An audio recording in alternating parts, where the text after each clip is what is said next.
আগামী সোমবার রাত 12টার মধ্যে যদি হাদির খুনি গ্রেফতার না হয়, আমি সহ সারা পৃথিবীর সকল প্রবাসী রেমিটেন্স শাটডাউন করবে। দরকার প্রয়োজনে হুন্ডিতে পাঠাবো।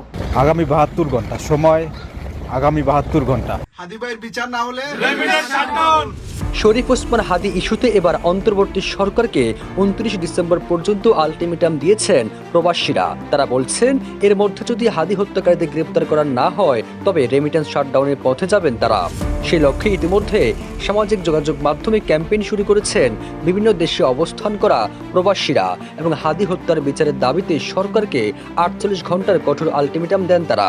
শরীফ ওসমান হাদি হত্যার বিচার না হলে রেমিটেন্স শাটডাউন।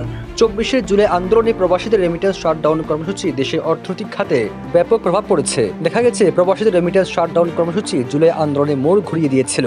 এক পর্যায়ে বাধ্য হয়ে তৎকালীন আইসিটি প্রতিমন্ত্রী জুনাইদ আহমেদ পলক গণমাধ্যমের সামনে এসে হাত জোর করে প্রবাসীদের রেমিটেন্স পাঠাতে অনুরোধ জানান। প্রবাসী ভাই বোনদের কাছে বিনয়ের সাথে আবারও পরজনের অনুরোধ করতে চাই, হাদি হত্যার বিচারের দাবিতে 27 ডিসেম্বর তাশফিকুর রব নামের একজন প্রবাসী লিখেছেন, আগামী 48 ঘন্টার মধ্যে হাদি হত্যাকারীদের গ্রেপ্তার করতে না পারলে সারা বিশ্বের সকল প্রবাসীদের রেমিটেন্স শাটডাউনের ঘোষণা করা হবে। ডেডলাইন কিন্তু আগামী সোমবার। মোতালেব হোসেন নামের একজন প্রবাসী তার ফেসবুক পোস্টে লিখেছেন, 72 ঘন্টার মধ্যে হাদির খুনিদের গ্রেপ্তার করতে হবে, নয়তো সারা বিশ্বের প্রবাসীদের পক্ষ থেকে রেমিটেন্স শাটডাউনের ঘোষণা করা হবে।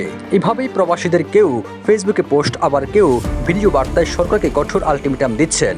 আগামী 72 ঘন্টা সময়, আগামী 72 ঘন্টা। হাদি ভাইয়ের বিচার না হলে কেউ মধ্যপ্রাচ্যের দেশ থেকে, আবার কেউ ইউরোপ আমেরিকা থেকে এসব ভিডিও বার্তায় হাদির হত্যার বিচারের দাবি স্পষ্ট করে জানান দিচ্ছেন। 29 ডিসেম্বরের পর বিশ্বের সকল দেশের প্রবাসীরা কঠোর রেমিটেন্স শাটডাউনের পথে হাঁটবেন বলে হুঁশিয়ারি বার্তা দেন তারা। নির্দিষ্ট সময়ের মধ্যে হাদির হত্যাকারীদের গ্রেপ্তার করতে না পারলে সারা বিশ্বের প্রবাসীরা সম্মিলিতভাবে রেমিটেন্স পাঠানো বন্ধ রাখবেন বলে জানিয়ে দিয়েছেন তারা।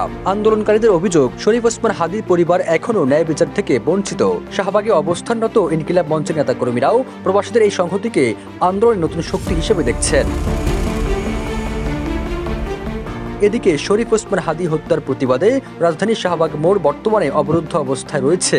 আন্দোলনকারীরা স্পষ্ট করে জানিয়ে দিয়েছেন, খুনিদের গ্রেপ্তার না করা পর্যন্ত তারা রাজপথ ছাড়বেন না।